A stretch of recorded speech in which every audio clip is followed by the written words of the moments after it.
क्या छोटी छोटी बातें, छोटी छोटी असफलताएं आपके मन को हिला देती हैं, आपको कमजोर महसूस कराती हैं? क्या आप भी चाहते हैं कि आपका मन इतना मजबूत, इतना स्थिर हो जाए कि जीवन की कोई भी चुनौती, कोई भी तूफान उसे झुका न सके? अगर हाँ, तो आज का ये वीडियो आपके लिए एक वरदान साबित हो सकता है, क्योंकि आज हम जानेंगे गौतम बुद्ध की 22 ऐसी अनमोल, जीवन बदलने वाली बातें जो आपके मन को सिर्फ मजबूत नहीं, बल्कि पत्थर से भी ज्यादा अटूट, अडिग और शांत बना सकती है। हर बात एक ऐसी चाबी है जो आपके भीतर के डर, भ्रम और कमजोरी के तालों को खोल देगी और आत्मबल, शांति और असीम संभावनाओं का दरवाजा आपके लिए खोल देगी। ये बातें सिर्फ सुनने के लिए नहीं, बल्कि अपने जीवन में उतारने के लिए है, अनुभव करने के लिए है। तो मेरा आपसे अनुरोध है, इस वीडियो को सिर्फ देखें नहीं, बल्कि महसूस करें। हर शब्द को अपने मन की गहराइयों तक जाने दें। चलिए इस यात्रा को शुरू करते हैं। बात 1, मन ही सब कुछ है। जैसा सोचोगे वैसे ही बनोगे। हम जो कुछ भी हैं, वो हमने आज तक क्या सोचा, इस बात का परिणाम है। यदि कोई व्यक्ति बुरी सोच के साथ बोलता या काम करता है, तो उसे कष्ट ही मिलता है। यदि कोई व्यक्ति शुद्ध विचारों के साथ बोलता या काम करता है, तो उसे प्रसन्नता मिलती है, जो कभी उसका साथ नहीं छोड़ती, परछाई की तरह। इसे समझने की कोशिश कीजिए। आपका मन एक खेत की तरह है। आप उसमें जैसे बीज बोएंगे, वैसी ही फसल काटेंगे। अगर आप निरंतर नकारात्मकता, संदेह, डर और आत्मालोचना के बीज बोते रहेंगे, मैं ये नहीं कर सकता, मैं काफी अच्छा नहीं हूं, मेरी किस्मत ही खराब है, तो आपके जीवन में इन्हीं भावनाओं की कड़वी फसल उगेगी। आपका आत्मविश्वास टूट जाएगा, आप अवसरों को पहचान नहीं पाएंगे और छोटी छोटी मुश्किलें भी पहाड़ जैसी लगने लगेंगी। लेकिन जैसे ही आप अपने विचारों की दिशा बदलते हैं, जैसे ही आप अपने मन के खेत में सकारात्मकता, साहस, आत्म प्रेम और दृढ़ता के बीज बोना शुरू करते हैं, मैं सक्षम हूं, मैं हर चुनौती से कुछ सीखता हूं, मैं शांति और खुशी का हकदार हूं, तो चमत्कार होने लगते हैं। आपका मन, आपके शरीर की ऊर्जा, आपकी आभा, सब कुछ रूपांतरित होने लगता है। आप अधिक आत्मविश्वासी महसूस करते हैं, मुश्किलों में भी समाधान ढूंढने लगते हैं और जीवन के प्रति आपका दृष्टिकोण आशावादी हो जाता है। ये कोई जादुई बात नहीं है, ये मन का विज्ञान है। आपके विचार आपकी भावनाओं को जन्म देते हैं, आपकी भावनाएं आपके कर्मों को दिशा देती हैं और आपके कर्म आपके भाग्य का निर्माण करते हैं। एक मूर्तिकार जैसे पत्थर की बेडौल शिला से सुंदर प्रतिमा गढ़ता है, वैसे ही आप अपने विचारों से अपने जीवन को गढ़ सकते हैं। फालतू नकारात्मक विचारों को हटाते जाइए और अपने अंदर की सुंदरता और शक्ति को प्रकट होने दीजिए। एक छोटी सी कहानी है। एक राजा था जो बहुत शक्तिशाली था, लेकिन हमेशा चिंतित और दुखी रहता था। उसने एक संत से अपनी समस्या बताई। संत ने राजा को 2 पौधे दिए, एक सुंदर फूलों वाला और एक कांटों से भरा।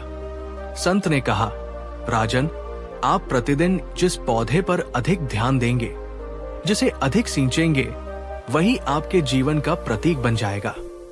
राजा ने फूलों वाले पौधे पर ध्यान देना शुरू किया, उसकी देखभाल की, उसे प्रेम से सींचा। कुछ ही समय में उसका महल सुंदर फूलों से महकने लगा और राजा के मन में भी शांति और प्रसन्नता खिलने लगी।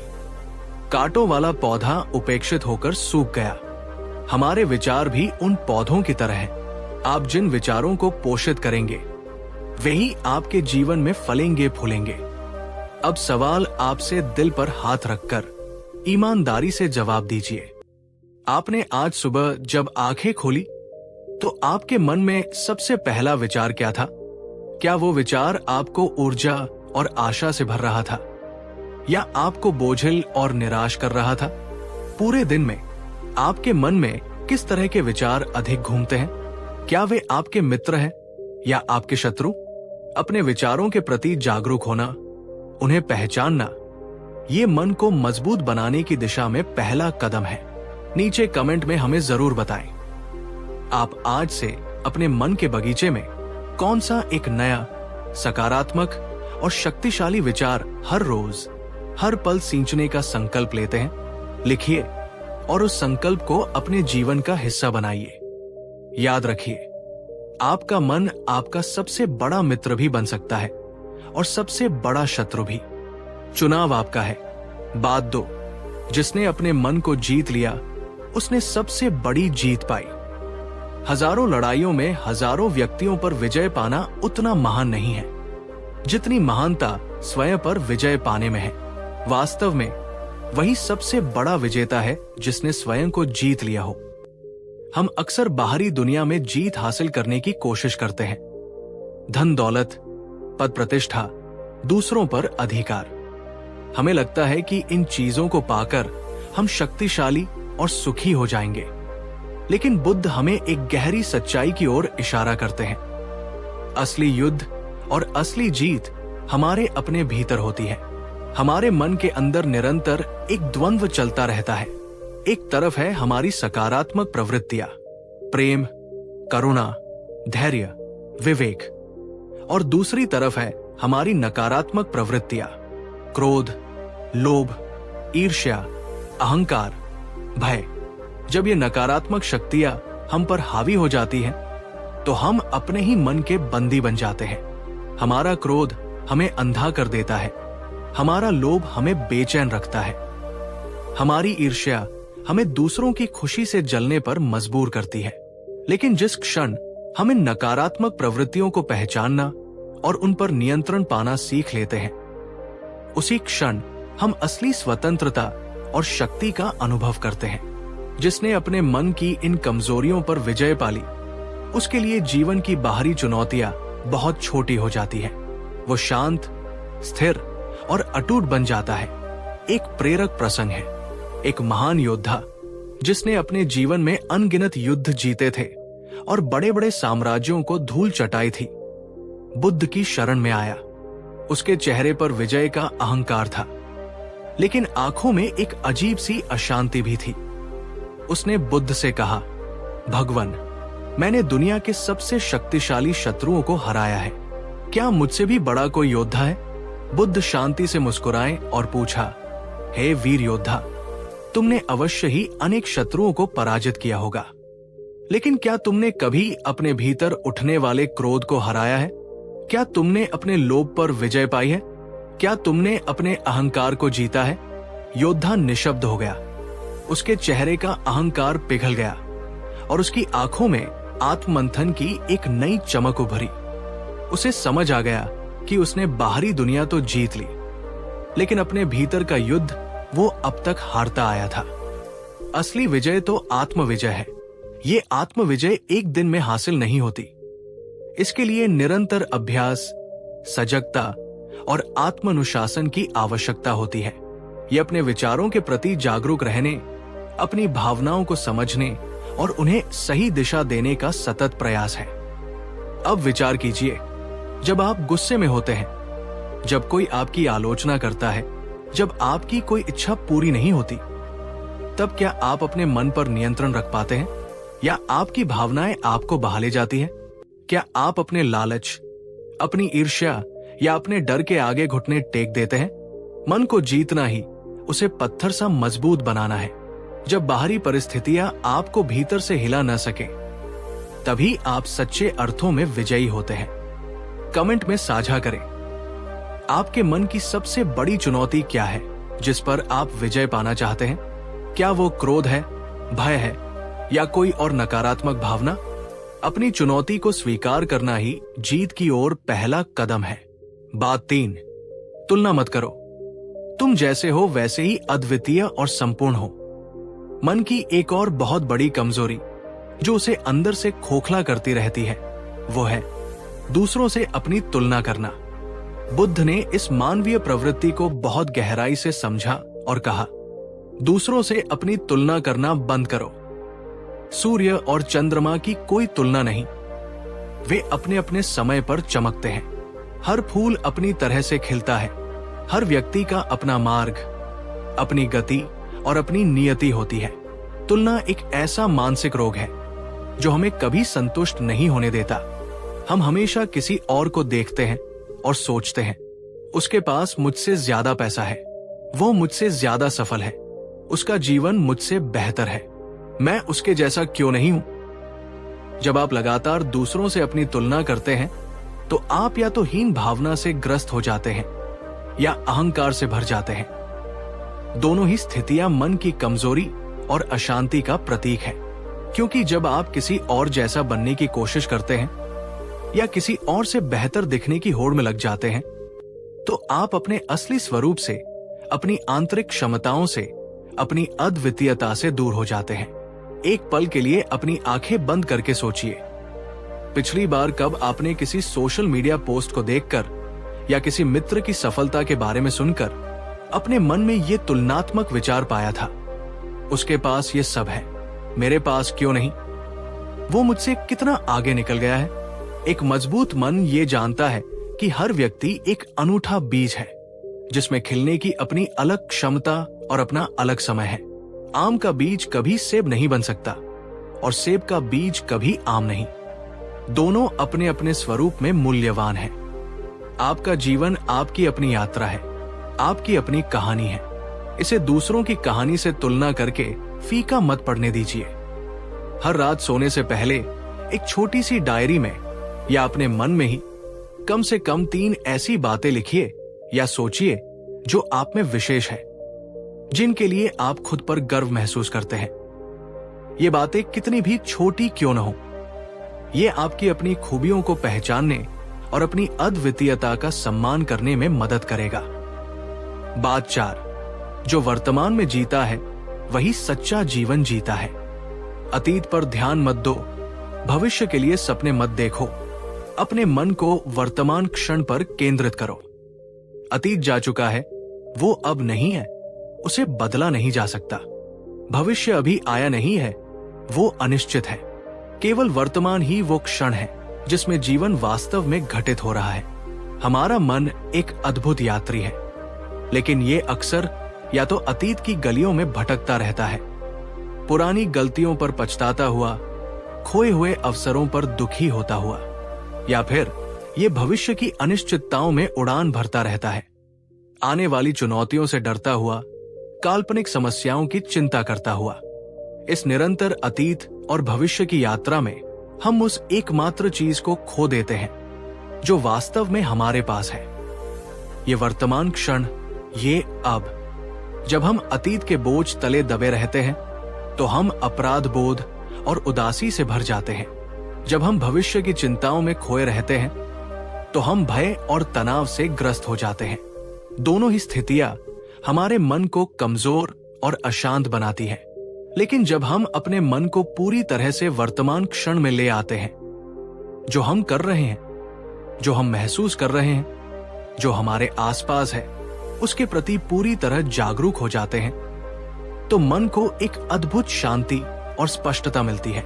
एक छोटी सी कहानी है जो इस बात को बहुत खूबसूरती से समझाती है। एक महिला थी जो हमेशा दुखी और चिंतित रहती थी। वह या तो अपने अतीत की दर्दनाक यादों में खोई रहती थी या फिर आने वाले कल की अनजानी आशंकाओं से भयभीत रहती थी। एक दिन वो बुद्ध के पास गई और अपनी समस्या बताई। बुद्ध ने उसे कोई लंबा चौड़ा उपदेश नहीं दिया।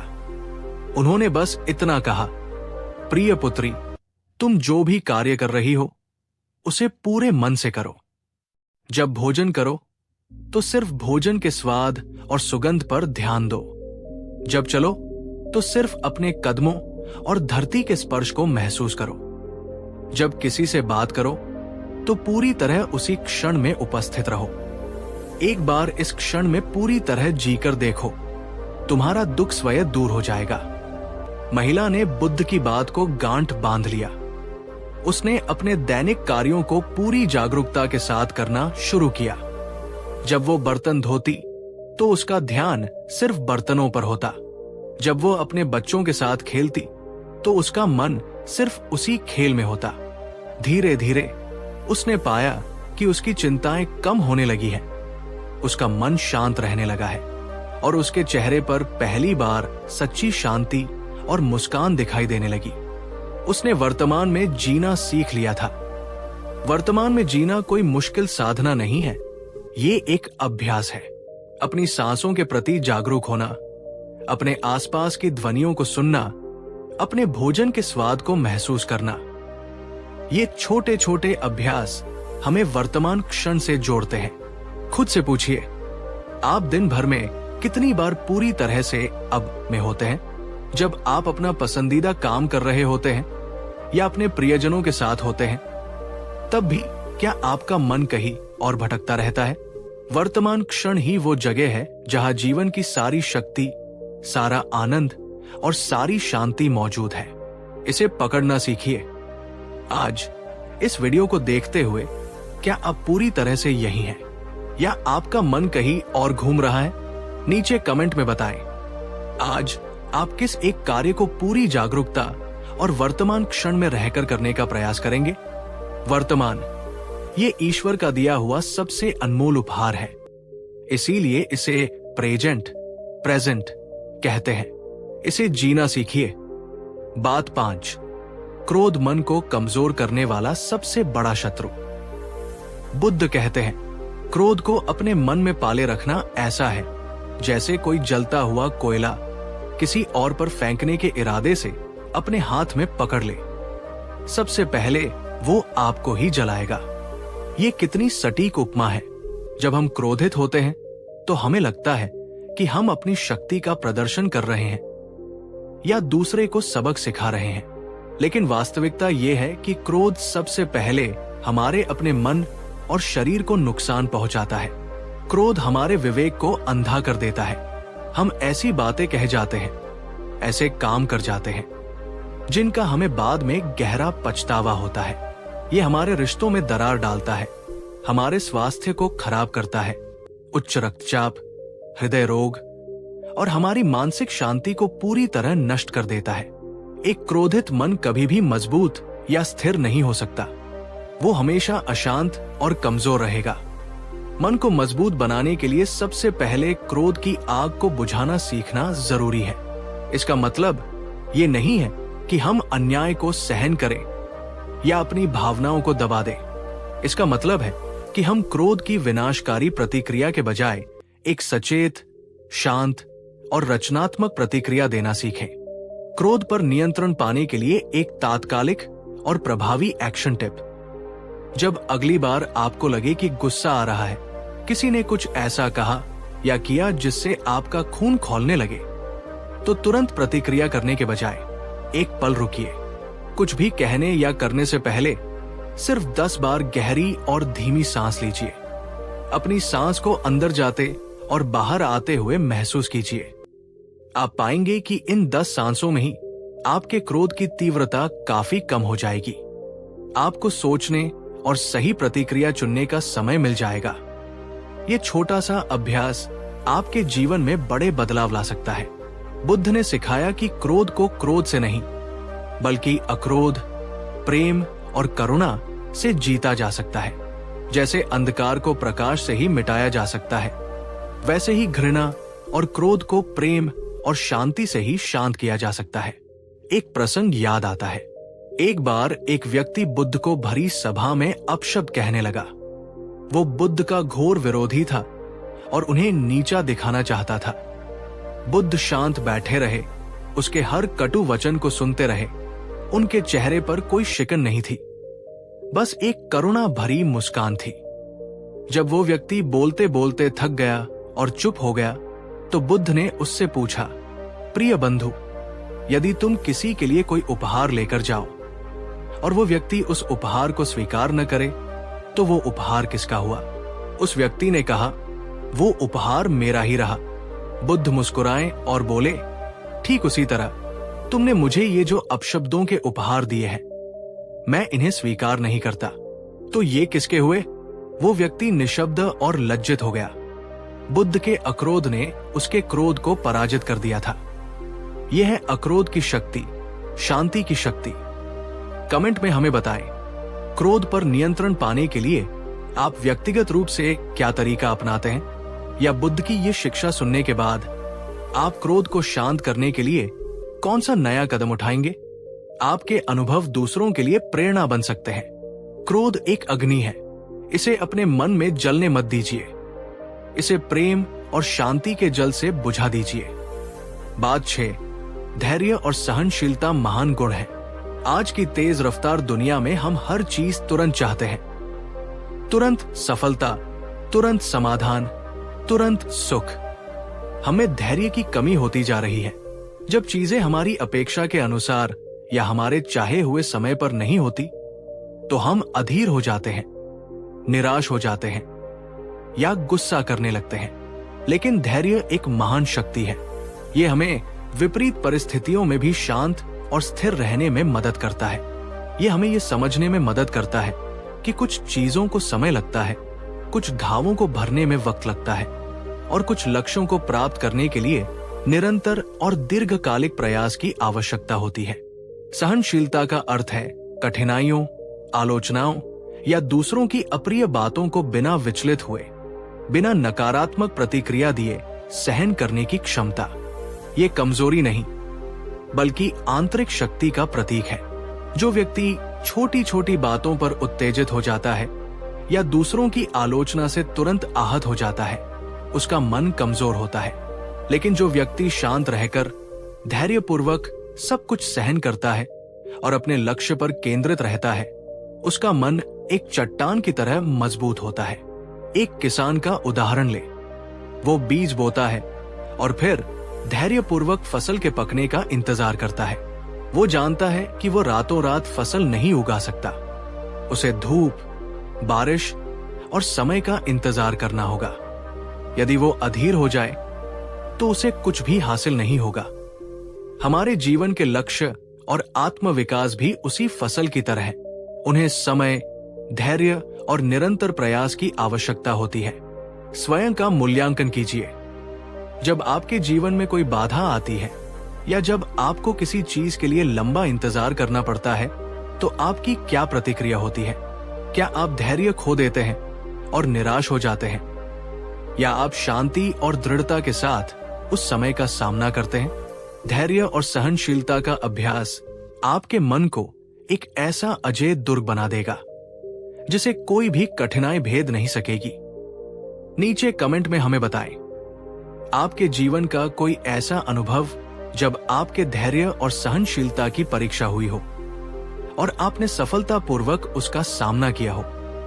आपकी कहानी दूसरों को भी प्रेरित करेगी। धैर्य एक कड़वा पौधा है पर उसका फल हमेशा मीठा होता है। बात 7, लोभ मन को बांधने वाली अदृश्य जंजीर।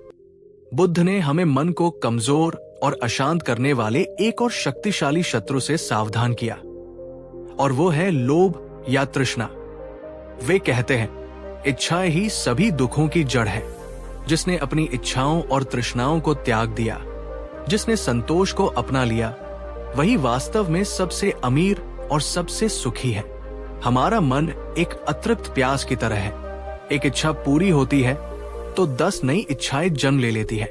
हम हमेशा कुछ और, कुछ बेहतर, कुछ ज्यादा पाने की दौड़ में लगे रहते हैं। अधिक धन, अधिक संपत्ति, अधिक प्रसिद्धि, अधिक सुख सुविधाएं, अधिक इंद्रिय भोग। ये निरंतर चाहिए, चाहिए और चाहिए की भावना हमारे मन को कभी शांत नहीं होने देती। हम हमेशा एक प्रकार की कमी, एक प्रकार की बेचैनी महसूस करते रहते हैं। ये लोभ एक अदृश्य जंजीर की तरह है जो हमारे मन को बांधे रखता है और उसे कभी स्वतंत्र और हल्का महसूस नहीं होने देता।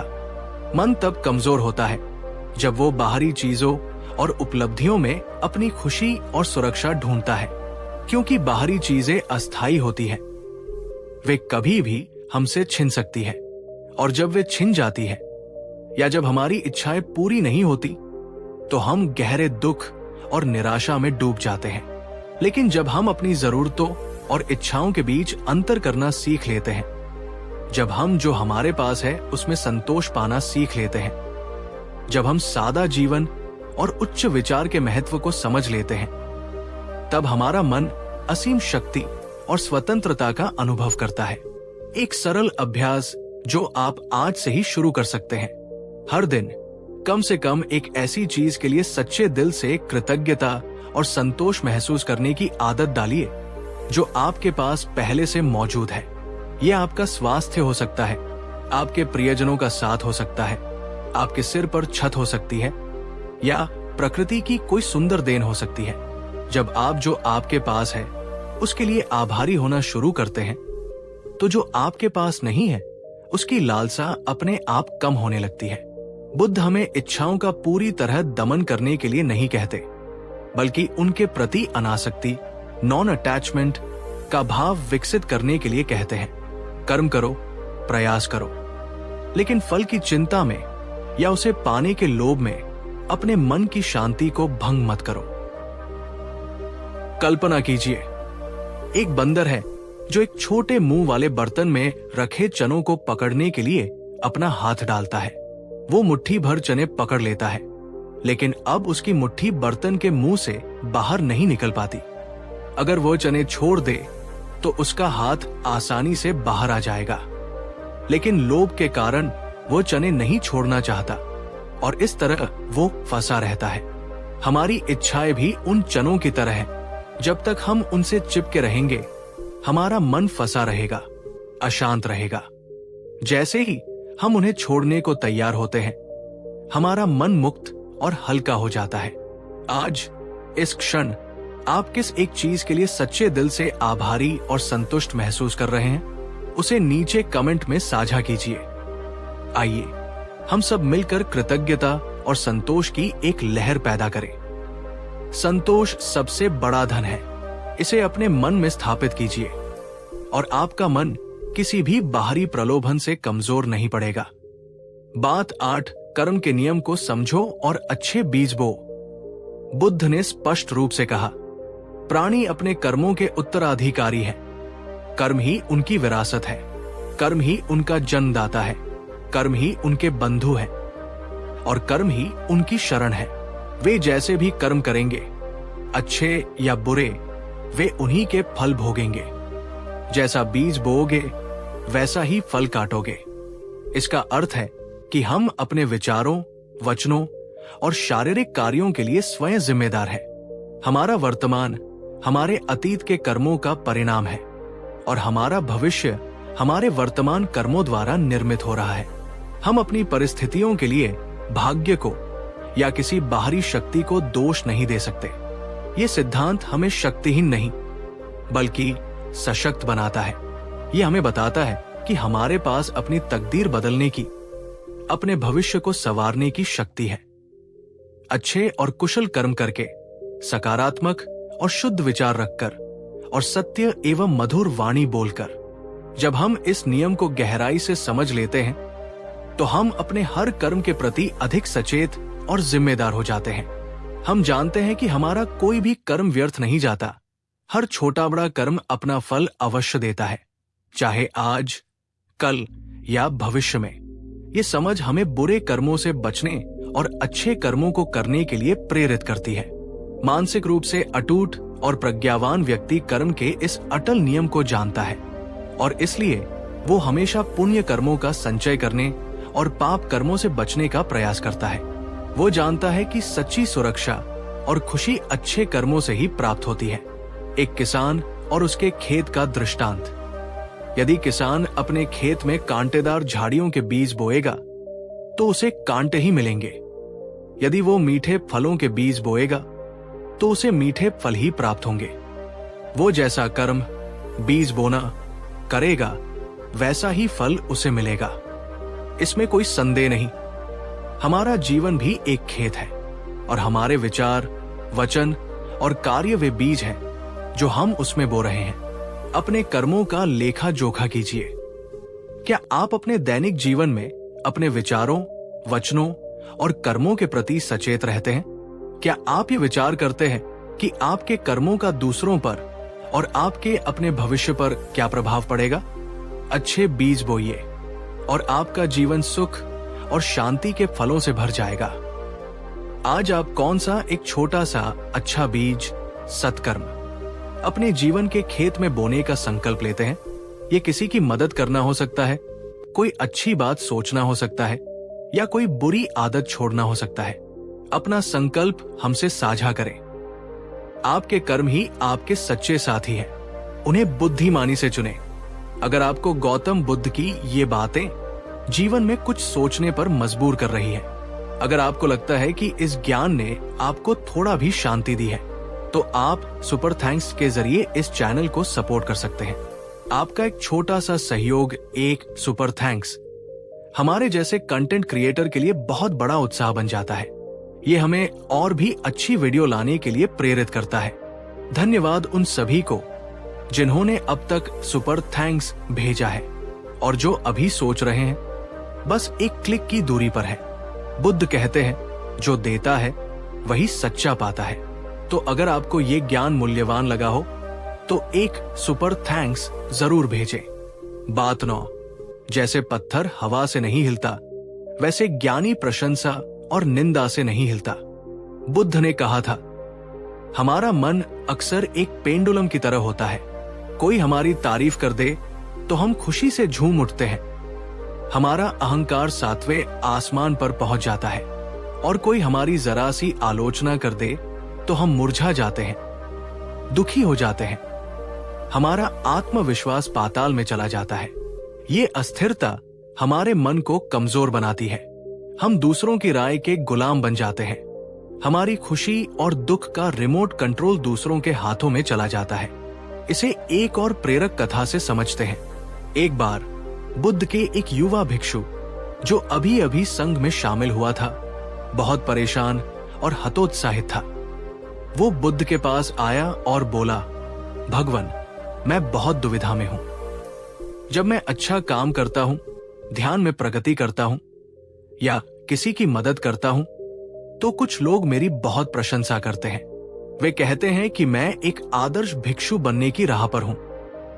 ये सुनकर मुझे बहुत अच्छा लगता है, मेरा आत्मविश्वास बढ़ता है। लेकिन भगवन, उसने गहरी सांस लेकर कहा, जब मुझसे कोई छोटी सी गलती हो जाती है या जब मैं किसी की अपेक्षाओं पर खरा नहीं उतर पाता, तो वही लोग या कुछ अन्य लोग मेरी कड़ी आलोचना करते हैं। वे कहते हैं कि मैं संघ के लायक नहीं हूं, मुझ में कोई क्षमता नहीं है। ये सुनकर मैं पूरी तरह टूट जाता हूं। मेरा मन विचलित हो जाता है और मुझे लगता है कि मैं सच में किसी काम का नहीं हूं। मैं क्या करूं भगवन? मैं इस प्रशंसा और निंदा के चक्रव्यूह से कैसे निकलूं? बुद्ध ने उस युवा भिक्षु को अत्यंत प्रेम और धैर्य से सुना। फिर उन्होंने कहा, वत्स, तुम एक युवा वृक्ष की तरह हो। कल्पना करो कि तुम एक विशाल, मजबूत पेड़ बनना चाहते हो, जिसकी जड़ें धरती में गहराई तक समाई हों और जिसकी शाखाएं आसमान को छूती हों। कभी तुम्हारे जीवन में वसंत ऋतु आएगी, तुम्हारे ऊपर नए सुंदर फूल खिलेंगे, तुम्हारी शाखाएं हरी भरी पत्तियों से लद जाएंगी। लोग तुम्हारे फूलों की सुंदरता देखकर, तुम्हारी हरियाली देखकर तुम्हारी प्रशंसा करेंगे, तुम्हें सराहेंगे। और कभी पतझड़ का मौसम भी आएगा, तुम्हारे पत्ते पीले पड़कर झड़ जाएंगे, तुम्हारी शाखाएं सूनी और नंगी हो जाएंगी। तब कुछ लोग कहेंगे, देखो, ये पेड़ तो सूख गया, इसमें अब कोई जीवन नहीं बचा। वे तुम्हारी निंदा करेंगे। बुद्ध ने एक पल रुककर उस भिक्षु की आंखों में झांकते हुए कहा, अब तुम मुझे बताओ, यदि तुम हर बदलती ऋतु के साथ, लोगों की प्रशंसा और निंदा के साथ अपने मन को ऊपर नीचे करते रहोगे, कभी खुशी से झूमोगे, कभी दुख से मुरझाओगे, तो तुम अपनी जड़ों को धरती में गहरा कैसे जमा पाओगे? तुम एक मजबूत, अडिग वृक्ष कैसे बनोगे? ज्ञानी व्यक्ति वह है जो जानता है कि प्रशंसा और निंदा दोनों ही बाहरी हवा के झोंकों की तरह हैं। वे आते हैं और चले जाते हैं, वे शाश्वत नहीं हैं। असली महत्व इस बात का है कि तुम अपने भीतर कितने स्थिर हो, तुम्हारी जड़ें तुम्हारे सिद्धांतों और आत्मज्ञान में कितनी गहरी है। इस खूबसूरत उपमा से हमें क्या सीखना है? सीख यह है कि यदि हम अपने मन को सचमुच मजबूत बनाना चाहते हैं, तो हमें प्रशंसा और निंदा इन दोनों को समान भाव से देखना सीखना होगा। न तो प्रशंसा से अहंकार में फूले और न ही निंदा से निराशा में डूबे। हमारी कीमत, हमारा आत्ममूल्य दूसरों की राय पर निर्भर नहीं होना चाहिए। वो हमारे अपने कर्मों, हमारे अपने विचारों और हमारे अपने आत्मज्ञान पर आधारित होना चाहिए। जब कोई आपकी प्रशंसा करे तो विनम्रता से धन्यवाद कहें, लेकिन उसे अपने सिर पर न चढ़ने दें। और जब कोई आपकी आलोचना करे तो उसे शांति से सुने। यदि उसमें कोई सच्चाई है तो उसे स्वीकार करें और सुधार करें। यदि वो निराधार है तो उसे एक हवा के झोंके की तरह गुजर जाने दें। अब एक सीधा सवाल आपसे, क्या दूसरों की राय, उनके कमेंट्स, उनके लाइक्स या डिसलाइक से आपका मूड तुरंत बदल जाता है? क्या आप अक्सर ये सोचते रहते हैं कि लोग क्या कहेंगे? अगर हाँ, तो शायद ये समय है बुद्ध की इस शिक्षा को अपने जीवन में उतारने का। इस वीडियो को सेव कर लें या इस बात को कहीं लिख लें, और जब भी आप दूसरों की राय से विचलित हो तो खुद को रोज याद दिलाएं, मैं वो नहीं हूं जो लोग कहते हैं, मैं वो हूं जो मैं खुद को मानता हूं, जो मैं अपने कर्मों से बनता हूं। बात 10, स्वयं अपने दीपक बनो, अपनी शरण स्वयं बनो। अप दीपो भव, हे आनंद, स्वयं अपने दीपक बनो। स्वयं अपनी शरण में रहो, किसी और की शरण में मत जाओ। धर्म को अपना दीपक बनाओ, धर्म को अपनी शरण बनाओ, किसी और शरण की तलाश मत करो। इसका गहरा अर्थ है आत्मनिर्भरता, आत्मविश्वास और अपनी आंतरिक प्रज्ञा पर भरोसा। बुद्ध हमें ये सिखा रहे थे कि हमारी मुक्ति, हमारी शांति, हमारी खुशी का स्रोत हमारे बाहर नहीं, बल्कि हमारे भीतर ही है। हम अक्सर अपनी समस्याओं के समाधान के लिए, अपने मार्गदर्शन के लिए या अपनी भावनात्मक जरूरतों के लिए दूसरों पर निर्भर रहते हैं। गुरु, मित्र, परिवार या कोई बाहरी शक्ति, ये निर्भरता हमें कमजोर बनाती है। जब वे लोग या परिस्थितियां बदल जाती हैं तो हम असहाय और दिशाहीन महसूस करने लगते हैं। लेकिन बुद्ध कहते हैं कि तुम्हारे अंदर ही ज्ञान का प्रकाश है, तुम्हारे अंदर ही सत्य का अनुभव करने की क्षमता है। अपने विवेक को जगाओ, अपनी अंतरात्मा की आवाज सुनो, अपने अनुभवों से सीखो। गुरु या शिक्षक हमें मार्ग दिखा सकते हैं, प्रेरणा दे सकते हैं, लेकिन उस मार्ग पर चलना हमें स्वयं ही पड़ता है। कोई और हमारे लिए आत्मज्ञान प्राप्त नहीं कर सकता, कोई और हमारे लिए निर्वाण प्राप्त नहीं कर सकता। मानसिक रूप से अजेय व्यक्ति वह है जो अपनी आंतरिक शक्ति पर विश्वास करता है। वो दूसरों की सलाह और मार्गदर्शन का सम्मान करता है, लेकिन अंतिम निर्णय अपने विवेक और अनुभव के आधार पर लेता है। वो अपने सुख दुख के लिए दूसरों को जिम्मेदार नहीं ठहराता, बल्कि अपने जीवन की जिम्मेदारी स्वयं लेता है। कल्पना कीजिए, आप एक अंधेरी रात में एक घने जंगल से गुजर रहे हैं। यदि आपके पास अपनी लालटेन या दीपक नहीं है और आप किसी और के प्रकाश पर निर्भर हैं, तो यदि वो व्यक्ति आपसे बिछड़ जाए या उसका दीपक बुझ जाए तो आप अंधकार में खो जाएंगे। लेकिन यदि आपके पास अपना स्वयं का जलता हुआ दीपक है तो आप निर्भय होकर अपना मार्ग स्वयं प्रशस्त कर सकते हैं। हमारा आंतरिक ज्ञान, हमारा विवेक, हमारी आत्म जागरूकता ही वो दीपक है। अब ये प्रश्न स्वयं से पूछिए, क्या आप अपने जीवन के महत्वपूर्ण निर्णयों के लिए दूसरों की स्वीकृति या सलाह पर अत्यधिक निर्भर रहते हैं?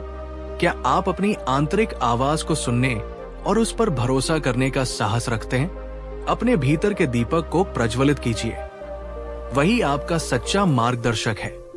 नीचे कमेंट में लिखें, मैं स्वयं अपना प्रकाश हूं। इस कथन को सिर्फ लिखें नहीं, बल्कि इसे महसूस करें, इसे अपने जीवन का मूल मंत्र बनाएं। यह आपको असीम आत्मबल प्रदान करेगा।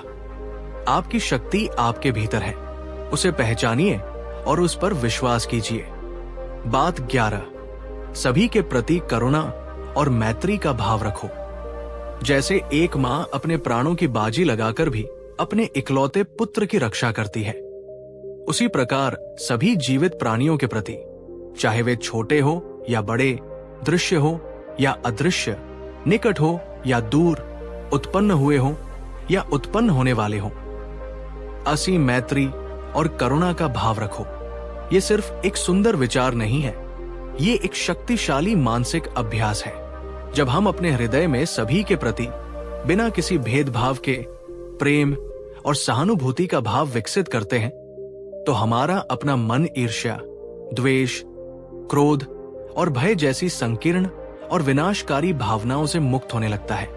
करुणा का अर्थ है दूसरों के दुख को गहराई से महसूस करना और उसे दूर करने की सक्रिय इच्छा रखना। मैत्री का अर्थ है दूसरों की खुशी और कल्याण की कामना करना।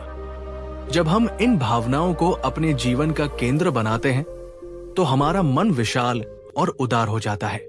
हम स्वयं को दूसरों से अलग नहीं, बल्कि जुड़ा हुआ महसूस करते हैं। ये जुड़ाव हमें असीम आंतरिक शक्ति प्रदान करता है। एक करुणावान हृदय कभी भी कमजोर नहीं हो सकता, क्योंकि वह प्रेम की अजेय शक्ति से ओतप्रोत होता है। एक बार देवदत्त, जो बुद्ध के चचेरे भाई थे और उनसे ईर्ष्या करते थे, ने बुद्ध को मारने के लिए एक पागल हाथी नालगिरी को उनके मार्ग में छोड़ दिया। हाथी चिंघाड़ता हुआ, सब कुछ रौंदता हुआ बुद्ध की ओर दौड़ा। बुद्ध के शिष्य भयभीत होकर भागने लगे, लेकिन बुद्ध शांत और अविचलित खड़े रहे। उन्होंने अपनी मैत्री और करुणा की असीम ऊर्जा उस पागल हाथी की ओर प्रवाहित की। जैसे ही हाथी बुद्ध के समीप पहुंचा, बुद्ध की शांत और प्रेममयी उपस्थिति का उस पर ऐसा प्रभाव हुआ कि उसका सारा क्रोध शांत हो गया। वो बुद्ध के चरणों में शांत होकर बैठ गया, जैसे कोई पालतू पशु अपने स्वामी के समक्ष हो। ये थी मैत्री और करुणा की अजेय शक्ति। जब हम दूसरों के प्रति कठोरता या उदासीनता का भाव रखते हैं, तो हम सबसे पहले अपने ही मन को संकुचित और दुखी करते हैं। लेकिन जब हम प्रेम और करुणा का विस्तार करते हैं, तो हमारा अपना मन खिल उठता है, जैसे वसंत में फूल। अब स्वयं से पूछिए, क्या आप अपने शत्रुओं या उन लोगों के प्रति भी मैत्री का भाव रख पाते हैं जिन्होंने आपको कष्ट पहुंचाया हो? क्या आप दुनिया के हर जीव के कल्याण की कामना करते हैं, या आपकी सहानुभूति कुछ चुनिंदा लोगों तक ही सीमित है? ये अभ्यास सरल नहीं है, लेकिन ये हमारे मन को शुद्ध और शक्तिशाली बनाने के लिए अनिवार्य है। नीचे कमेंट में हमें बताएं, आज आप किस एक व्यक्ति या समूह के प्रति, जिनके बारे में आप सामान्यतः नकारात्मक सोचते हैं, मैत्री और करुणा का भाव भेजने का प्रयास करेंगे? सिर्फ एक छोटा सा कदम, एक छोटी सी प्रार्थना आपके मन के दुर्ग को और मजबूत बनाएगी। प्रेम ही वो शक्ति है जो दुनिया को बदल सकती है, और ये आपके अपने हृदय से शुरू होती है। बात 12, सत्य बोलो पर मधुरता और बुद्धिमानी से। ऐसी वाणी बोलना जो सत्य हो, लेकिन साथ ही मधुर, उपयोगी और सही समय पर कही गई हो। उन्होंने कहा, सत्य बोलो, क्रोध न करो। यदि कोई तुमसे थोड़ा भी मांगे तो उसे दो। इन 3 बातों से तुम देवताओं के समीप जा सकते हो। और एक अन्य स्थान पर कड़वे वचन मत बोलो, क्योंकि वे तुम्हें ही वापस चोट पहुंचाएंगे। क्रोधपूर्ण बहसें केवल बुराई को बढ़ाती है। सत्य बोलना निस्संदेह एक महान गुण है, लेकिन सत्य को कहने का तरीका भी उतना ही महत्वपूर्ण है। यदि हमारा सत्य किसी को अनावश्यक पीड़ा पहुंचाता है, किसी का अपमान करता है या रिश्तों में कड़वाहट घोलता है, तो वो सत्य भी अपनी सार्थकता खो देता है। बुद्धिमानी इसी में है कि हम सत्य को प्रेम, करुणा और सहानुभूति में लपेटकर प्रस्तुत करें। हमारा उद्देश्य सच्चाई को उजागर करना होना चाहिए, न कि किसी को नीचा दिखाना या अपने अहंकार को तुष्ट करना। सम्यक वाणी के 4 पहलू है। झूठ न बोलना, हमेशा सत्य पर अडिग रहना, निंदा या चुगली न करना, ऐसी बातें न करना जो दूसरों के बीच फूट डाले या किसी की प्रतिष्ठा को हानि पहुंचाए। कठोर वचन न बोलना, ऐसे शब्दों का प्रयोग न करना जो दूसरों को आहत करें, अपमानित करें या भयभीत करें। व्यर्थ की बातें या गपशप न करना, ऐसी बातों में समय और ऊर्जा नष्ट न करना जिनका कोई सकारात्मक उद्देश्य न हो। जब हम इन सिद्धांतों का पालन करते हुए अपनी वाणी का प्रयोग करते हैं, तो हमारा मन शांत और निर्भय रहता है। हमें अपने कहे हुए शब्दों का पछतावा नहीं होता और हमारे संबंध मधुर और विश्वसनीय बनते हैं। एक मजबूत मन वह है जो अपनी वाणी पर नियंत्रण रखना जानता है। कब बोलना है, क्या बोलना है, कैसे बोलना है और कब मौन रहना सबसे उत्तम है। एक छोटी सी कथा है। एक राजा के दरबार में 2 मंत्री थे। एक हमेशा सत्य बोलता था, लेकिन अत्यंत कठोरता और रूखेपन से। दूसरा भी सत्य बोलता था, लेकिन बड़ी विनम्रता, मधुरता और चतुराई से। राजा पहले मंत्री की बातों से अक्सर नाराज हो जाता था, भले ही वे सच हो, लेकिन दूसरे मंत्री की बातों को वो ध्यान से सुनता था और उन पर अमल भी करता था। इससे यह सिद्ध होता है कि सत्य की शक्ति तब और बढ़ जाती है जब वो मधुरता और विवेक के साथ प्रस्तुत किया जाता है। अपने आप से पूछिए, जब आप किसी से असहमत होते हैं या जब आपको किसी की गलती बतानी होती है, तो क्या आप सत्य को कठोरता से थोपते हैं या उसे विनम्रता और सम्मान के साथ व्यक्त करते हैं? क्या आपके शब्द पुल बनाते हैं या दीवारें खड़ी करते हैं? आपकी वाणी आपके चरित्र का दर्पण है। इसे सत्य, मधुरता और विवेक से सुशोभित कीजिए। कमेंट में साझा करें। क्या कभी आपके साथ ऐसा हुआ है कि किसी ने आपसे कोई अप्रिय सत्य कहा हो, लेकिन इतने प्रेम और मधुरता से कि आपको बुरा लगने के बजाय उससे कुछ सीखने को मिला हो? या आपने स्वयं कभी इस कला का प्रयोग किया हो? शब्दों में अद्भुत शक्ति होती है, उनका प्रयोग बुद्धिमानी से करें। बात 13, ध्यान ही वो राह है जो मन को शुद्ध और शक्तिशाली करता है। मन की असीम शक्तियों को जागृत करने और उसे शुद्ध करने का जो मार्ग बुद्ध ने हमें दिखाया, वो है ध्यान, मेडिटेशन। बुद्ध ने ध्यान को जीवन की सबसे बड़ी औषधि, मन का भोजन और आत्मा का स्नान कहा। आज की भागदौड़ भरी जिंदगी में हमारा मन हजारों दिशाओं में बंटा रहता है। काम का दबाव, रिश्तों की उलझने, भविष्य की चिंताएं, अतीत के बोझ। इस निरंतर कोलाहल में मन थक जाता है, अशांत हो जाता है और अपनी स्वाभाविक शक्ति खो बैठता है। ध्यान वह प्रक्रिया है जो इस बिखरे हुए मन को एकाग्र करती है, उसे शांत करती है और उसे उसकी गहराइयों में स्थित शांति और ज्ञान से जोड़ती है।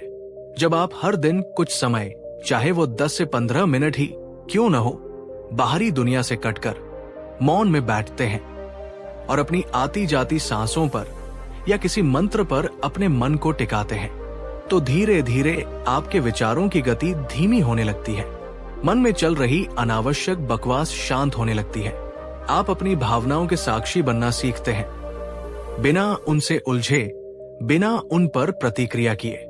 ये आत्मनिरीक्षण आपके मन को शुद्ध करता है, जैसे गंदला पानी धीरे धीरे स्थिर होकर स्वच्छ हो जाता है। ध्यान का एक अत्यंत सरल अभ्यास जो कोई भी कहीं भी कर सकता है। किसी शांत जगह पर आराम से बैठ जाइए, अपनी पीठ सीधी रखिए लेकिन शरीर को ढीला छोड़ दीजिए। अपनी आंखें कोमलता से बंद कर लीजिए। अब अपना सारा ध्यान अपनी स्वाभाविक रूप से आती और जाती हुई सांस पर ले आइए। महसूस कीजिए कि सांस कैसे नाक से अंदर जा रही है और कैसे बाहर आ रही है। अगर मन भटकता है, और वो भटकेगा ही, तो बिना परेशान हुए, बिना खुद को कोसे, धीरे से अपने मन को वापस अपनी सांस पर ले आइए। बस इतना ही। यही ध्यान की शुरुआत है। ये सरलता ही इसकी शक्ति है। नियमित ध्यान के अभ्यास से आपका मन शांत, केंद्रित और अधिक जागरूक बनता है। आपकी निर्णय लेने की क्षमता बढ़ती है, आपकी स्मरण शक्ति तेज होती है और आप तनाव और चिंता का सामना बेहतर तरीके से कर पाते हैं। आपका मन नकारात्मकता के प्रति कम संवेदनशील और सकारात्मकता के प्रति अधिक ग्रहणशील हो जाता है। यह आपके मन को एक अजेय किले की तरह बना देता है। सोचिए, एक तालाब जिसमें लगातार पत्थर फेंके जा रहे हों, वो हमेशा अशांत रहेगा। उसकी सतह पर लहरें उठती रहेंगी। लेकिन जब पत्थर फेंकना बंद कर दिया जाता है, तो तालाब धीरे धीरे शांत हो जाता है और उसकी सतह आईने की तरह स्थिर और स्वच्छ हो जाती है, जिसमें आकाश का स्पष्ट प्रतिबिंब दिखाई देता है। हमारा मन भी उस तालाब की तरह है। बाहरी दुनिया के विचार और भावनाएं उन पत्थरों की तरह हैं। ध्यान वो प्रक्रिया है जो इन पत्थरों को शांत करती है ताकि मन अपनी स्वाभाविक शांति और स्पष्टता को पुनः प्राप्त कर सके। क्या आप रोज ध्यान करते हैं? यदि हाँ, तो आपके अनुभव कैसे रहे हैं? और यदि नहीं, तो क्या आप आज अभी ये संकल्प लेने को तैयार हैं कि कल से आप अपने मन को ये अनमोल उपहार कुछ मिनटों का ध्यान अवश्य देंगे? नीचे कमेंट में मैं ध्यान करूंगी लिखकर अपने संकल्प को और पक्का कीजिए। आपका मन आपकी सबसे कीमती संपत्ति है। ध्यान इसकी सबसे अच्छी देखभाल है। बात 14, परिणामों से अनासक्ति रखते हुए अपना कर्म करो।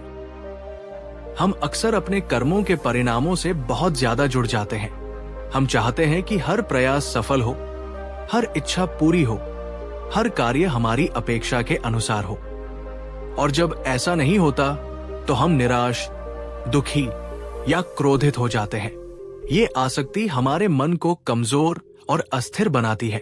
अनासक्ति का अर्थ ये नहीं है कि हम लक्ष्यहीन हो जाएं या प्रयास करना छोड़ दें। इसका अर्थ है कि हम अपना पूरा ध्यान, अपनी पूरी ऊर्जा अपने कर्म पर केंद्रित करें, उसे पूरी ईमानदारी और क्षमता से करें। लेकिन परिणाम क्या होगा, ये नियति या अनेक अन्य कारकों पर छोड़ दें जो हमारे नियंत्रण में नहीं है।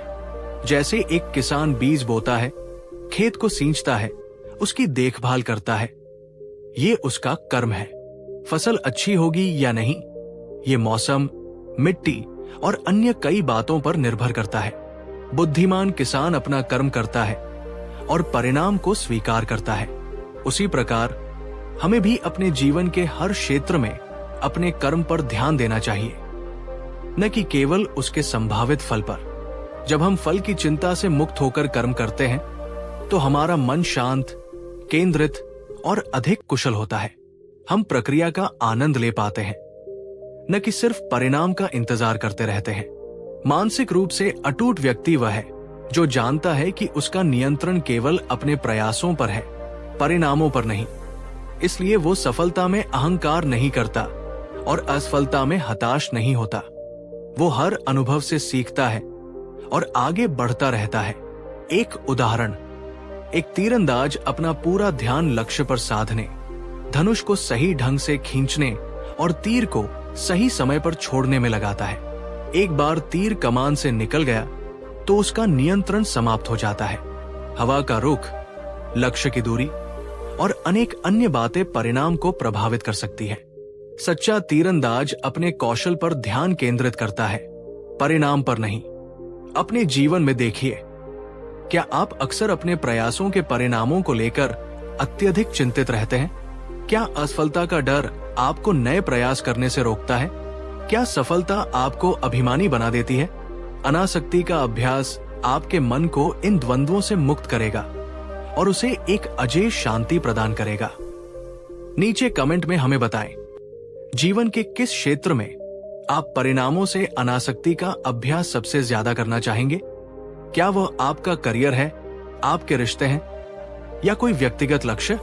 कर्मण्येवाधिकारस्ते मा फलेषु कदाचन, ये सूत्र आपके मन को असीम शक्ति देगा। बात 15, छोटी छोटी बातों में खुशी ढूंढना सीखो। हम अक्सर बड़ी बड़ी खुशियों का इंतजार करते रहते हैं। कोई बड़ी सफलता, कोई बड़ा धन लाभ या कोई बड़ा सपना पूरा होना, और इस इंतजार में हम अपने आसपास बिखरी हुई छोटी छोटी सहज खुशियों को नजरअंदाज कर देते हैं। बुद्ध ने हमें सचेतनता, माइंडफुलनेस और कृतज्ञता के माध्यम से जीवन के हर क्षण में, हर छोटी चीज में आनंद और सौंदर्य देखने की शिक्षा दी। उन्होंने कहा, खुशी कोई मंजिल नहीं बल्कि यात्रा का एक तरीका है। जो वर्तमान क्षण में सचेत है, जो अपने पास मौजूद चीजों के लिए आभारी है, वही सच्चा सुखी है। सुबह की पहली किरण, पक्षियों का मधुर कलरव, एक खिले हुए फूल की सुंदरता, किसी बच्चे की निश्चल मुस्कान, एक कप गर्म चाय की चुस्की, किसी प्रियजन का स्नेहपूर्ण स्पर्श या बस अपनी सांसों का शांत प्रवाह, ये सब खुशियों के छोटे छोटे झरने हैं जो हमारे जीवन में निरंतर बहते रहते हैं। लेकिन हमारा मन या तो अतीत के पछतावों में उलझा रहता है या भविष्य की चिंताओं में। इसलिए हम इन सहज उपलब्ध खुशियों को देख ही नहीं पाते, महसूस ही नहीं कर पाते। मानसिक रूप से मजबूत और शांत व्यक्ति वह है जो बड़ी खुशियों की प्रतीक्षा किए बिना अपने दैनिक जीवन की छोटी छोटी नेमतों में आनंद ढूंढना सीख लेता है। वो जानता है कि खुशी कोई बाहरी वस्तु नहीं जिसे हासिल किया जाए, बल्कि एक आंतरिक अवस्था है जिसे विकसित किया जाए। जब हम छोटी छोटी बातों के लिए कृतज्ञ होते हैं, जब हम हर अनुभव को पूरी जागरूकता के साथ जीते हैं, तो हमारा मन सकारात्मकता और संतोष से भर जाता है। एक कहानी है, एक धनी व्यक्ति था जो हमेशा दुखी और असंतुष्ट रहता था। उसने एक संत से पूछा, गुरुदेव, मेरे पास सब कुछ है, फिर भी मैं खुश क्यों नहीं हूं? संत उसे एक बगीचे में ले गए और कहा, इस बगीचे में हजारों सुंदर फूल खिले हैं।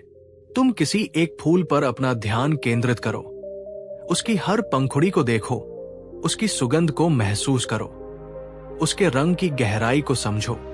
धनी व्यक्ति ने ऐसा ही किया। कुछ देर बाद जब संत लौटे तो उन्होंने देखा कि उस व्यक्ति के चेहरे पर एक अद्भुत शांति और प्रसन्नता थी। संत ने कहा, देखो, खुशी तुम्हारे चारों ओर बिखरी पड़ी है, बस उसे देखने और महसूस करने वाली दृष्टि चाहिए। अपने जीवन में झांकिए। क्या आप अक्सर छोटी छोटी चीजों को नजरअंदाज कर देते हैं, ये सोचकर कि वे महत्वपूर्ण नहीं है? क्या आप जीवन की आपाधापी में अपने आसपास की सुंदरता और सहज खुशियों को भूल जाते हैं? आज से हर दिन कम से कम 3 ऐसी छोटी चीजों को खोजने का प्रयास करें जो आपको खुशी या कृतज्ञता का एहसास कराएं। उन्हें अपनी डायरी में लिखें या बस मन में उनके लिए धन्यवाद दें। नीचे कमेंट में हमें बताएं, आज की कौन सी एक छोटी सी बात या अनुभव ने आपके चेहरे पर मुस्कान या आपके दिल में खुशी का संचार किया। आइए हम सब अपनी छोटी छोटी खुशियां साझा करें और इस सकारात्मक ऊर्जा को फैलाएं। खुशी का खजाना आपके चारों ओर है, बस उसे पहचानने वाली आंखें और महसूस करने वाला दिल चाहिए। बात 16, दूसरों की सेवा में सच्चा सुख है।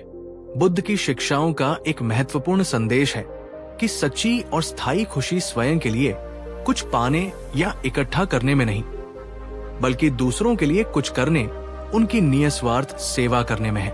उन्होंने सिखाया, हजारों मोमबत्तियां एक ही मोमबत्ती से जलाई जा सकती है और उस मोमबत्ती का जीवन कम नहीं होता। खुशी बांटने से कभी कम नहीं होती, बल्कि बढ़ती है। जब हम केवल अपने स्वार्थों, अपनी इच्छाओं और अपनी समस्याओं में ही उलझे रहते हैं, तो हमारा मन संकुचित और बोझिल हो जाता है। लेकिन जब हम अपने मैं से ऊपर उठकर दूसरों के दुख दर्द को समझते हैं, उनकी जरूरतों को पूरा करने का प्रयास करते हैं और बिना किसी अपेक्षा के उनकी मदद करते हैं, तो हमारे मन में एक अद्भुत शांति, संतोष और सार्थकता का भाव उत्पन्न होता है। सेवा का अर्थ केवल बड़ा दान देना या कोई बड़ा सामाजिक कार्य करना ही नहीं है। किसी दुखी व्यक्ति को सांत्वना के 2 शब्द कहना, किसी जरूरतमंद को अपना थोड़ा सा समय देना, किसी गिरे हुए को उठाना, किसी भूखे को भोजन कराना या बस किसी के चेहरे पर मुस्कान लाना, ये सब सेवा के ही विभिन्न रूप है।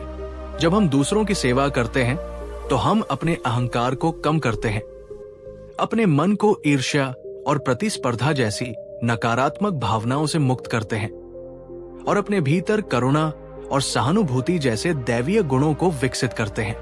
ये हमारे मन को न केवल मजबूत बनाता है, बल्कि उसे पवित्र और उदात्त भी बनाता है।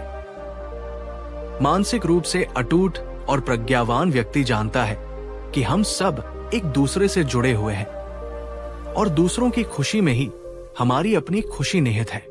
एक बोध कथा है, स्वर्ग और नर्क में भोजन की बड़ी बड़ी दावतें आयोजित की गई। दोनों जगह स्वादिष्ट व्यंजन परोसे गए, लेकिन एक शर्त थी, खाने वालों को बहुत लंबे लंबे चमचों से खाना था, इतने लंबे कि वे चम्मच से भोजन उठाकर अपने मुंह तक नहीं ले जा सकते थे। नर्क में सभी लोग भूखे और निराश थे, क्योंकि वे अपने लंबे चमचों से भोजन अपने मुंह में डालने की कोशिश कर रहे थे, और असफल हो रहे थे। वे एक दूसरे से लड़ कर रहे थे, लेकिन स्वर्ग में सभी लोग प्रसन्न और तृप्त थे। जानते हैं क्यों? क्योंकि वे अपने लंबे चमचों से भोजन उठाकर एक दूसरे को खिला रहे थे। उन्होंने समझ लिया था कि दूसरों की मदद करने में ही उनका अपना हित है। अपने जीवन में विचार कीजिए, क्या आप नियमित रूप से दूसरों की मदद या सेवा के लिए कुछ समय निकालते हैं? क्या आप दूसरों के दुख को देखकर सचमुच द्रवित होते हैं और उनकी सहायता करने की प्रेरणा महसूस करते हैं? दूसरों के जीवन में सकारात्मक बदलाव लाने का प्रयास कीजिए और आप पाएंगे कि आपका अपना जीवन भी सुख, शांति और सार्थकता से भर गया है। आज आप किसी एक व्यक्ति की, चाहे वो परिचित हो या अपरिचित, किस प्रकार निस्वार्थ भाव से मदद कर सकते हैं? एक छोटा सा कदम भी बहुत मायने रखता है। अपने विचार और संकल्प हमसे साझा करें। सेवा परमो धर्मा, यह आपके मन को अजेय शांति और शक्ति प्रदान करेगा। बात 17, शरीर एक नाव की तरह है, इसका ध्यान रखो पर इससे आसक्त मत हो। ये शरीर एक नाव की तरह है जो तुम्हें भवसागर, संसार के पार ले जाने में मदद कर सकता है। इसलिए इसका ध्यान रखो, इसे स्वस्थ रखो, इसे स्वच्छ रखो, लेकिन इससे अत्यधिक मोह मत करो, क्योंकि ये भी अनित्य है, परिवर्तनशील है और अंततः नष्ट हो जाएगा। हमारा शरीर वो साधन है जिसके माध्यम से हम इस दुनिया का अनुभव करते हैं, कर्म करते हैं और आध्यात्मिक साधना करते हैं। यदि शरीर अस्वस्थ या कमजोर होगा तो हमारा मन भी प्रभावित होगा और हम अपने लक्ष्यों को प्राप्त करने में कठिनाई महसूस करेंगे।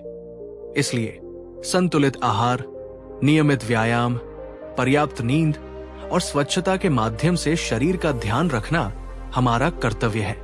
लेकिन इसके साथ ही बुद्ध हमें शरीर के प्रति अत्यधिक आसक्ति, अहंकार या घमंड से बचने की भी सलाह देते हैं।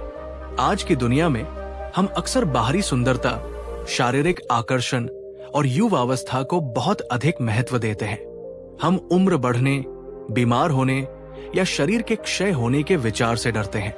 ये आसक्ति दुख का कारण बनती है, क्योंकि शरीर का स्वभाव ही है बदलना, बूढ़ा होना और अंततः मृत्यु को प्राप्त होना। कोई भी इसे रोक नहीं सकता।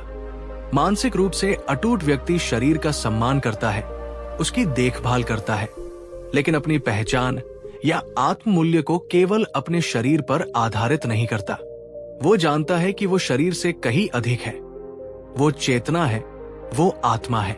वो शरीर को एक उपयोगी उपकरण के रूप में देखता है, न कि अपने अस्तित्व के अंतिम सत्य के रूप में। एक यात्री और उसकी गाड़ी का उदाहरण ले।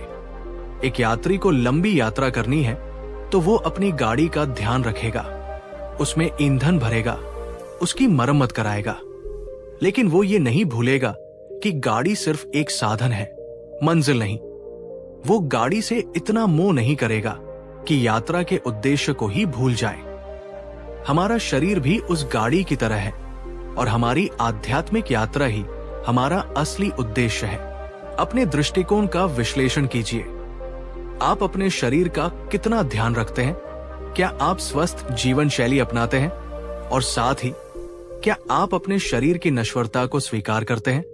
क्या आप अपनी पहचान को अपनी बाहरी दिखावट से जोड़ते हैं? शरीर का सदुपयोग करो, पर इसके गुलाम मत बनो। इसमें संतुलन ही कुंजी है। आप अपने शरीर को स्वस्थ और मन को शांत रखने के लिए कौन सी एक अच्छी आदत आज से अपनाएंगे या और मजबूती से पालन करेंगे? अपने विचार साझा करें। स्वस्थ शरीर में ही स्वस्थ मन निवास करता है और स्वस्थ मन ही अजेय होता है। बात 18, क्षमा सबसे बड़ा दान और सबसे बड़ी शक्ति है। जीवन में हमें अक्सर ऐसे लोगों और परिस्थितियों का सामना करना पड़ता है जो हमें चोट पहुंचाते हैं, हमारे साथ अन्याय करते हैं या हमें निराश करते हैं। ऐसी स्थिति में क्रोध, घृणा और बदले की भावना आना स्वाभाविक है, लेकिन इन नकारात्मक भावनाओं को अपने मन में पालना किसी और पर फेंकने के इरादे से जलते हुए कोयले को अपने हाथ में पकड़ने जैसा है। ये सबसे पहले हमें ही जलाता है। बुद्ध ने क्षमा, फॉरगिवनेस को न केवल एक महान मानवीय गुण बताया, बल्कि इसे मानसिक शांति और आत्मिक उन्नति के लिए एक अनिवार्य साधना भी माना। उन्होंने कहा, घृणा से घृणा कभी समाप्त नहीं होती, घृणा प्रेम और क्षमा से ही समाप्त होती है। यही शाश्वत नियम है। क्षमा करने वाला व्यक्ति न केवल दूसरों को शांति प्रदान करता है, बल्कि स्वयं भी अपने मन के बोझ से मुक्त हो जाता है। क्षमा का अर्थ ये नहीं है कि हम जो हुआ उसे भूल जाएं, या अन्याय को सही ठहराएं, या उस व्यक्ति को फिर से हमें चोट पहुंचाने का मौका दे। क्षमा का अर्थ है अपने मन से उस व्यक्ति के प्रति क्रोध, घृणा और बदले की भावना को त्याग देना। ये उस कड़वाहट की गांठ को खोल देना है जो हमारी अपनी खुशी और शांति को अवरुद्ध कर रही थी। क्षमा करना उस व्यक्ति के लिए नहीं, बल्कि अपनी स्वयं की आंतरिक मुक्ति के लिए आवश्यक है। जब हम किसी को माफ नहीं करते तो हम अतीत के उस नकारात्मक अनुभव से बंधे रहते हैं।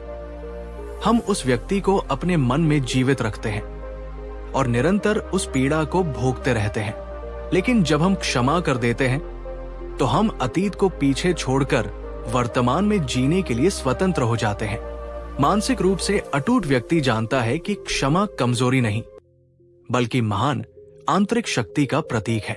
ये नकारात्मकता पर सकारात्मकता की, घृणा पर प्रेम की विजय है। एक सुंदर कहानी है। एक साधु थे जिन्हें एक व्यक्ति ने अकारण ही बहुत अपमानित किया और उन्हें शारीरिक कष्ट भी दिया। साधु के शिष्यों में बहुत रोष था। वे उस व्यक्ति को दंड देना चाहते थे, लेकिन साधु शांत रहे। कुछ दिनों बाद जब वो व्यक्ति पश्चाताप करता हुआ साधु से क्षमा मांगने आया, तो साधु ने उसे तुरंत माफ कर दिया, जैसे कुछ हुआ ही न हो। शिष्यों ने पूछा, गुरुदेव, आपने इतनी आसानी से उसे कैसे माफ कर दिया? साधु ने कहा, उसने जो किया वो उसका कर्म था। यदि मैं अपने मन में उसके प्रति घृणा और क्रोध पाले रखता तो मैं भी उसी की तरह नकारात्मकता का शिकार हो जाता। क्षमा करके मैंने स्वयं को उस बोझ से मुक्त कर लिया है। अपने हृदय में झांकिए। क्या आपके मन में किसी के प्रति कोई पुरानी कड़वाहट, कोई अनसुलझा क्रोध या कोई अपूर्ण क्षमा है? क्या वो बोझ आपकी शांति और खुशी को कम कर रहा है? आज उस व्यक्ति को अपने मन में क्षमा करने का साहस कीजिए। ये आपके मन को असीम शांति और हल्कापन देगा। नीचे कमेंट में लिखें, मैं क्षमा को चुनता चुनती हूं। ये सिर्फ एक वाक्य नहीं, आपके मन को शुद्ध और शक्तिशाली बनाने का एक संकल्प होना चाहिए। क्षमा का अमृत पीजिए और अपने मन को घृणा के विष से मुक्त कीजिए। बात 19, अपनी ऊर्जा का सही उपयोग करो। व्यर्थ की चीजों में शक्ति नष्ट न करो। बुद्ध ने सिखाया, अपनी सीमित ऊर्जा को व्यर्थ की बातों, नकारात्मक विचारों और अनुत्पादक कार्यों में नष्ट मत करो। अपनी शक्ति को उन लक्ष्यों की ओर केंद्रित करो जो तुम्हारे और दूसरों के लिए कल्याणकारी हो।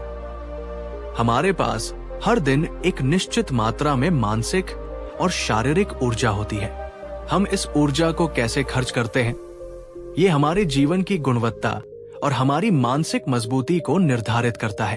अगर हम अपनी ऊर्जा को अतीत के पछतावों में, भविष्य की व्यर्थ चिंताओं में, दूसरों की निंदा करने में या सोशल मीडिया पर अंतहीन स्क्रॉलिंग में बर्बाद करते हैं, तो हम खुद को थका हुआ, खाली और दिशाहीन महसूस करेंगे। अपने दैनिक जीवन का अवलोकन कीजिए। आपकी अधिकांश ऊर्जा कहाँ खर्च होती है? क्या वे गतिविधियां आपको आपके लक्ष्यों के करीब ले जा रही है या आपको उनसे दूर कर रही है? क्या आप उन चीजों पर अपनी कीमती ऊर्जा लगा रहे हैं जो वास्तव में मायने रखती है? सही प्रयास का अर्थ है अकुशल, बुरे विचारों और आदतों को उत्पन्न होने से रोकना। जो अकुशल विचार या आदतें पहले से मौजूद हैं, उन्हें त्यागना। कुशल, अच्छे विचारों और आदतों को उत्पन्न करना। जो कुशल विचार और आदतें पहले से मौजूद हैं, उन्हें बनाए रखना और विकसित करना। मजबूत मन वाला व्यक्ति अपनी ऊर्जा का मूल्य समझता है। वो उसे एक कीमती संसाधन की तरह बुद्धिमानी से निवेश करता है। वो अपने लक्ष्यों के प्रति केंद्रित रहता है और उन गतिविधियों से बचता है जो उसकी शक्ति को क्षीण करती है। आज अपनी दिनचर्या में से कम एक ऐसी गतिविधि को पहचानें जो आपकी ऊर्जा को अनावश्यक रूप से नष्ट करती है, और एक ऐसी गतिविधि को पहचानें जो आपको ऊर्जावान और उत्पादक महसूस कराती है। पहली को कम करने और दूसरी को बढ़ाने का संकल्प ले। बात 20, दूसरों की गलतियों पर नहीं, अपने कर्मों पर ध्यान दो। दूसरों की गलतियों, उनके किए हुए या न किए हुए कर्मों पर ध्यान मत दो, बल्कि अपने स्वयं के किए हुए और न किए हुए कर्मों पर, अपनी स्वयं की कमियों और सुधारों पर ध्यान केंद्रित करो। हम अक्सर अपना बहुत सारा समय और ऊर्जा दूसरों का मूल्यांकन करने, उनकी आलोचना करने, उनकी कमियां ढूंढने या उनके जीवन में क्या हो रहा है इस पर चर्चा करने में बर्बाद कर देते हैं। इससे न तो हमारा कोई भला होता है और न ही दूसरों का, बल्कि ये हमारे मन में नकारात्मकता, ईर्ष्या और द्वेष को जन्म देता है। जब हम दूसरों की गलतियों पर ध्यान केंद्रित करते हैं तो हम अपने स्वयं के आत्मनिरीक्षण और आत्म सुधार के अवसर से चूक जाते हैं। हमारा ध्यान बाहर की ओर रहता है, भीतर की ओर नहीं। लेकिन बुद्ध हमें एक दूसरा मार्ग दिखाते हैं। अपनी ऊर्जा को अपने भीतर की ओर मोड़ो। देखो कि तुमने क्या सही किया, क्या गलत किया। तुम्हारी कौन सी आदतें तुम्हें आगे बढ़ा रही हैं और कौन सी तुम्हें पीछे खींच रही है।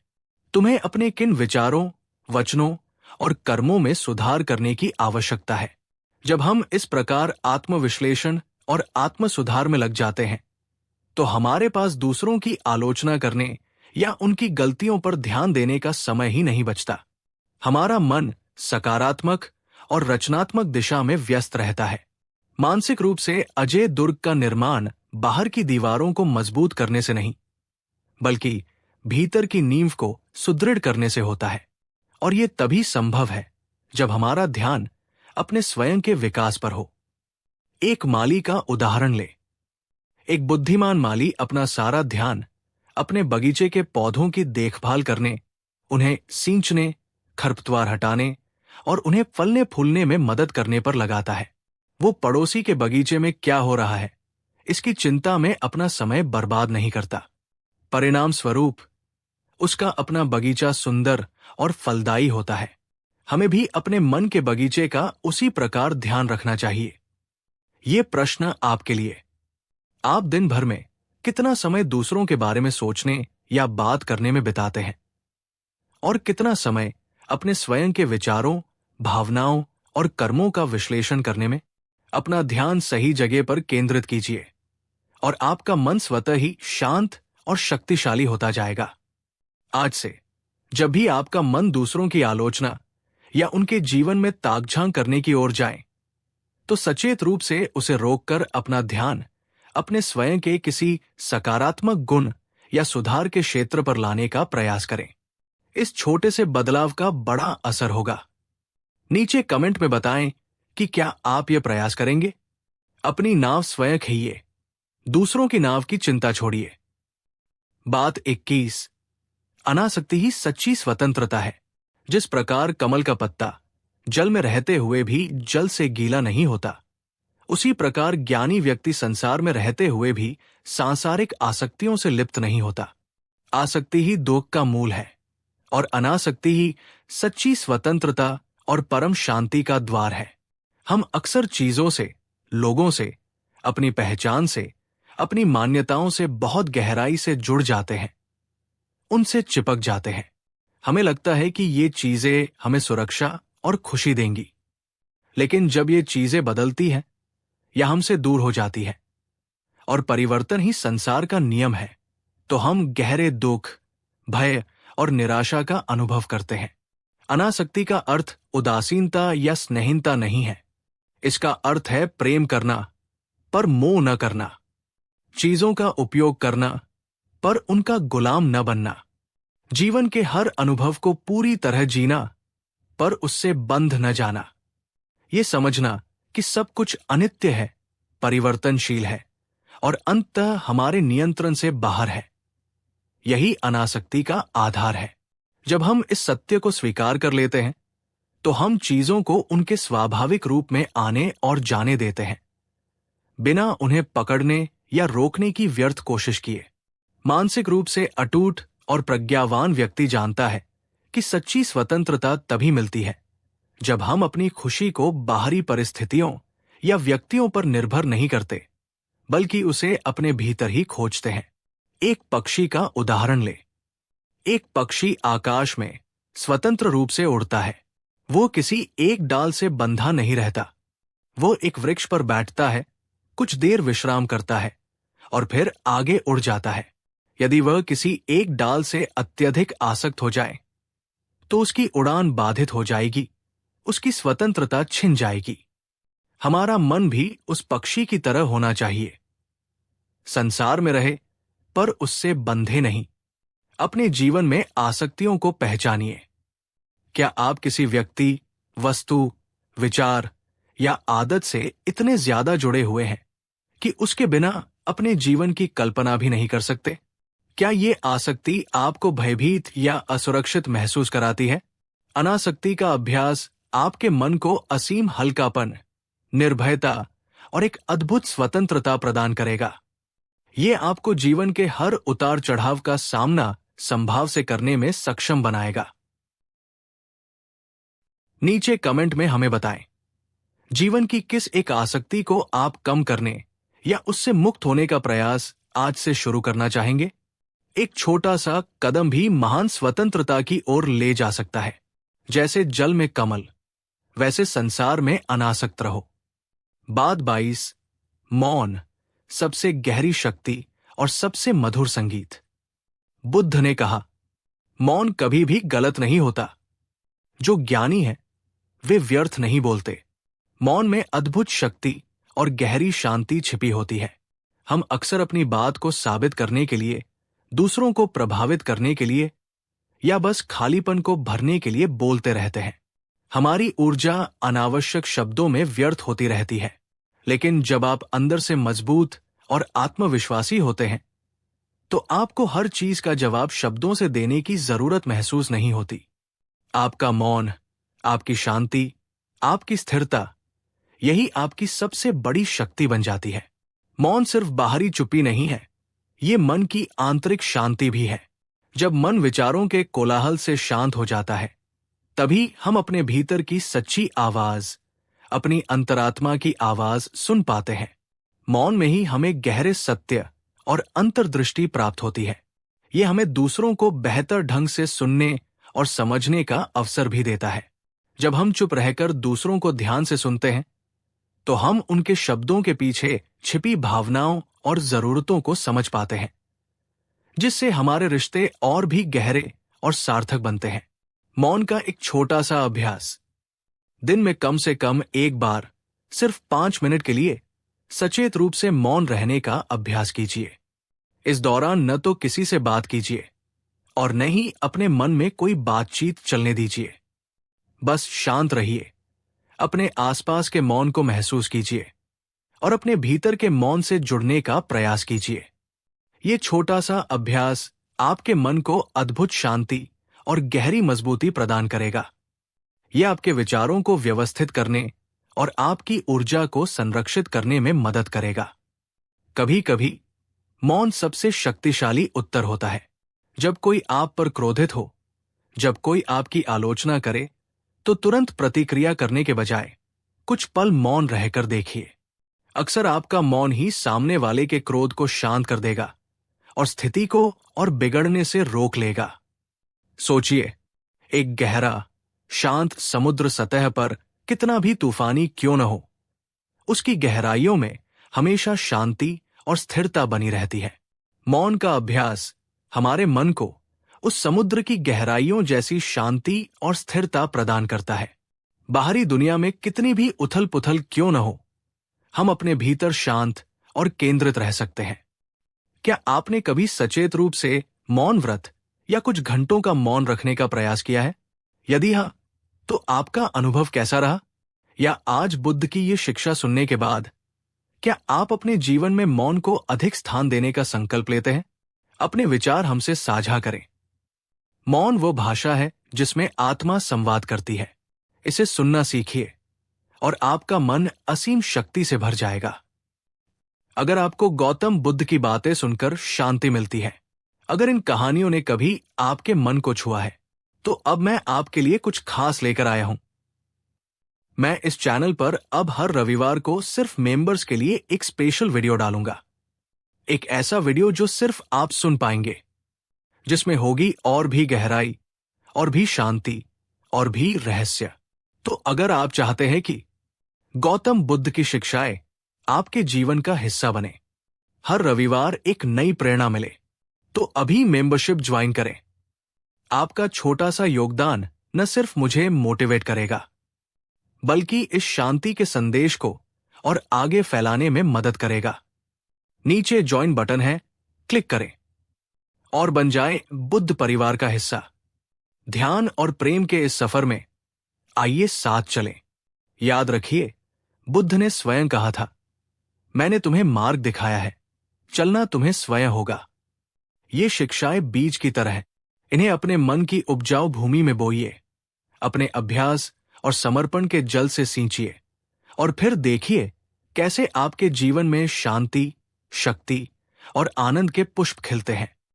अगर बुद्ध की इन शिक्षाओं ने आपके हृदय को स्पर्श किया हो, अगर आपको लगा हो कि ये ज्ञान आपके और दूसरों के जीवन में सकारात्मक परिवर्तन ला सकता है, तो कृपया इस प्रयास को अपना समर्थन दें। इस वीडियो को एक लाइक करके हमारा उत्साह वर्धन करें और कृपा करके इस ज्ञान के प्रकाश को औरों तक भी पहुंचाएं। इस वीडियो को अपने मित्रों, अपने परिवारजनों और हर उस व्यक्ति के साथ शेयर करें जो अपने मन को शांत और शक्तिशाली बनाना चाहता हो। और यदि आप आत्मखोज और मानसिक शांति की इस यात्रा में हमारे साथ निरंतर बने रहना चाहते हैं, तो हमारे चैनल को सब्सक्राइब करना न भूलें और साथ ही उस घंटी के आइकन को भी दबा दें, ताकि हमारी हर नई ज्ञानवर्धक प्रस्तुति आप तक सबसे पहले पहुंच सके।